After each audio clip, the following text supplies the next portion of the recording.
Trees were cut down to make way for a project on false pretext. This did not happen overnight.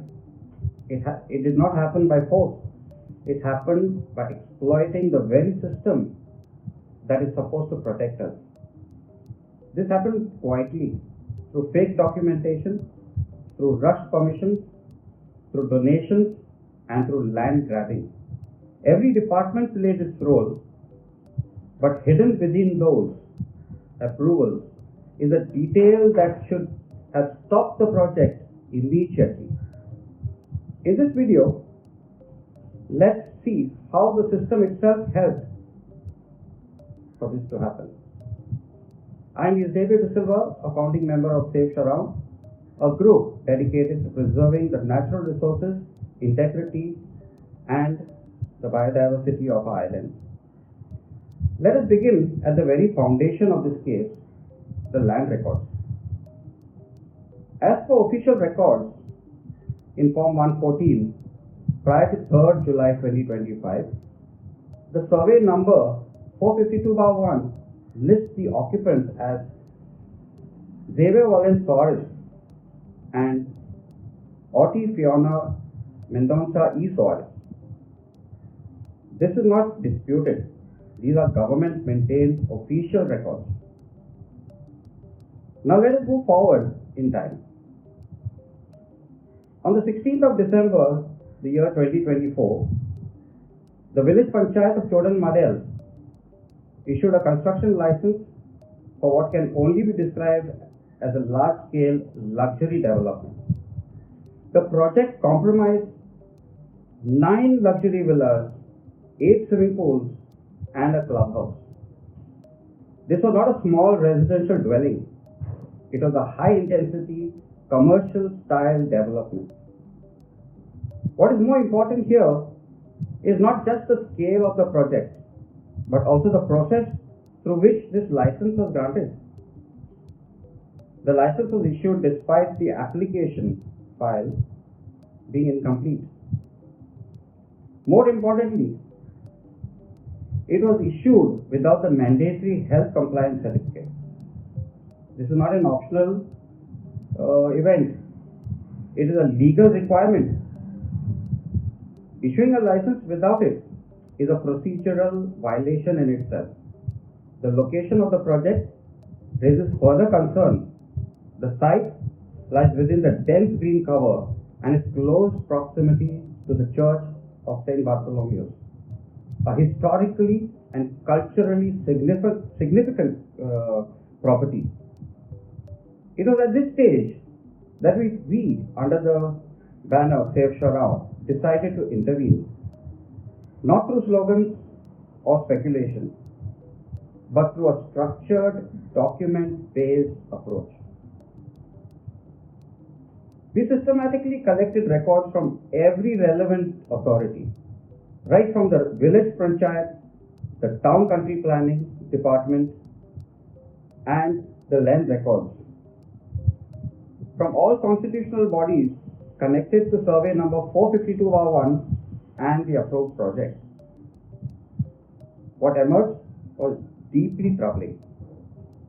The issue did not begin at the Panchayat level.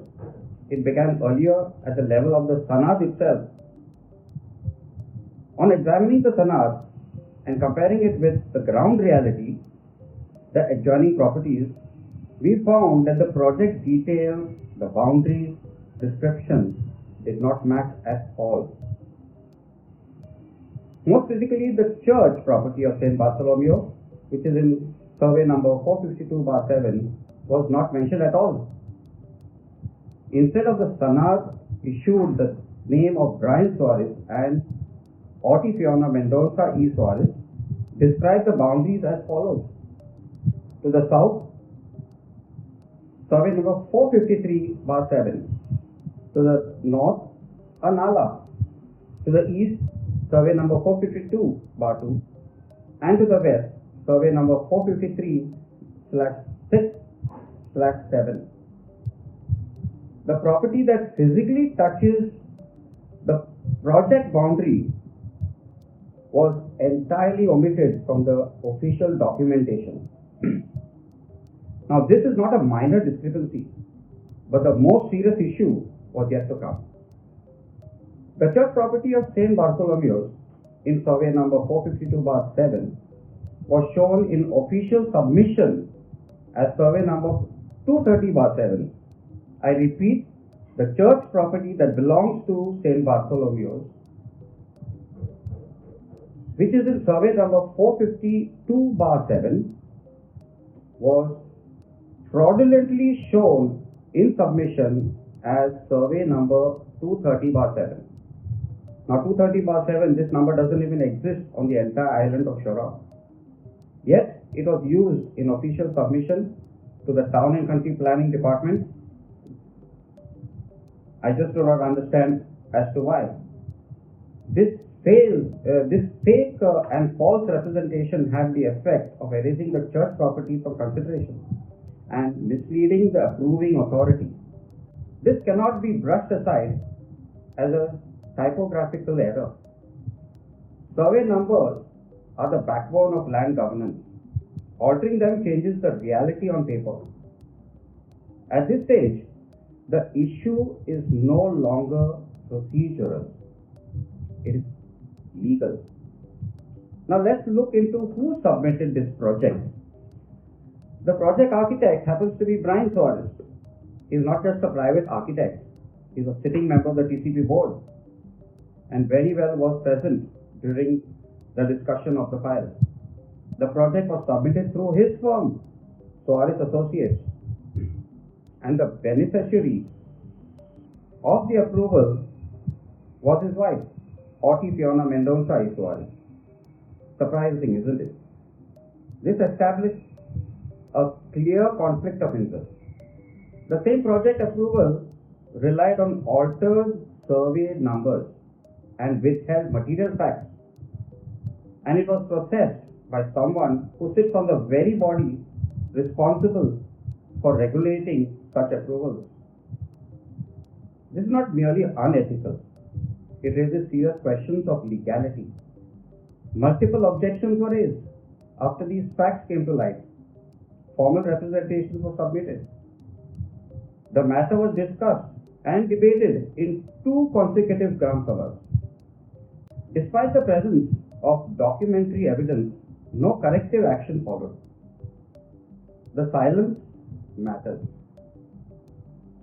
It enabled the continuation of the project. During the Gram Sabha held on 17th of August 2025, not very long ago, a critical statement was made. Anthony Noronha, who was then a member and the presiding authority of some institutions, stated before the House that permission had been granted by the Church of St. Bartholomew for a road access through the church property. He claimed this permission was given on humanitarian grounds.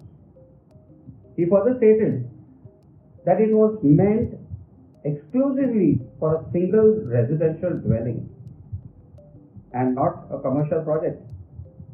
No documents were presented. No written permission was tabled. No verification was conducted at that time. Yet, the statement was accepted by those present. It was recorded in the official Panchayat minutes. This is important because such statements, when recorded, influence institutional decisions, especially in their making, even if they are later proven to be incorrect.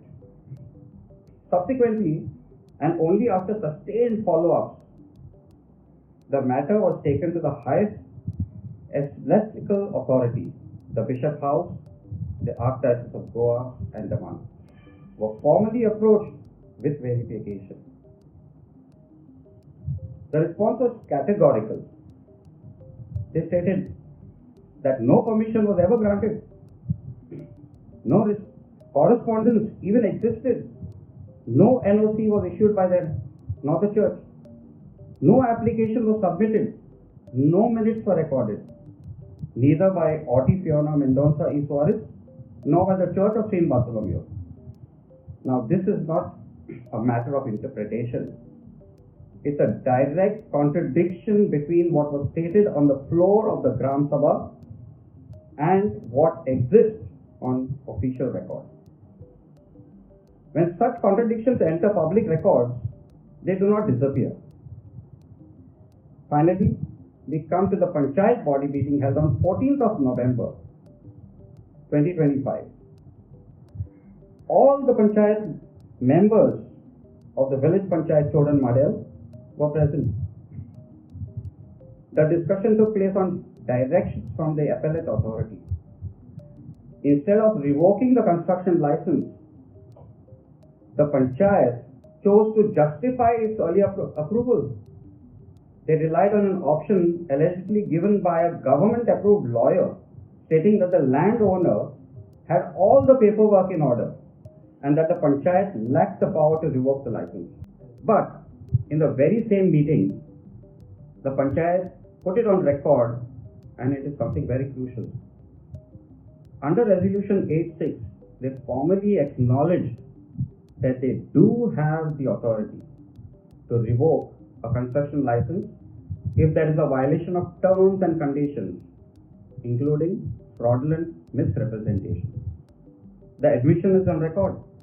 So the Panchayat acknowledges that fraudulent misrepresentation is a valid ground enough for revocation. They acknowledge that they possess the power to revoke, and yet they chose not to exercise their powers. This is no longer about one construction project. This case exposes manipulation of survey numbers, conflict of interest at the TCP level, procedural violations by a village panchayat, that is the village panchayat of Chorao Madel, institutional reluctance to correct documented fraud. The contradictions are recorded by the authorities themselves. The truth does not require emotion. The truth requires action. Chorao is not vacant land awaiting development. It is a living island with history, ecology, and people. Any project imposed without the consent of the people, without transparency and respect for its fragile nature, will definitely be resisted democratically and legally.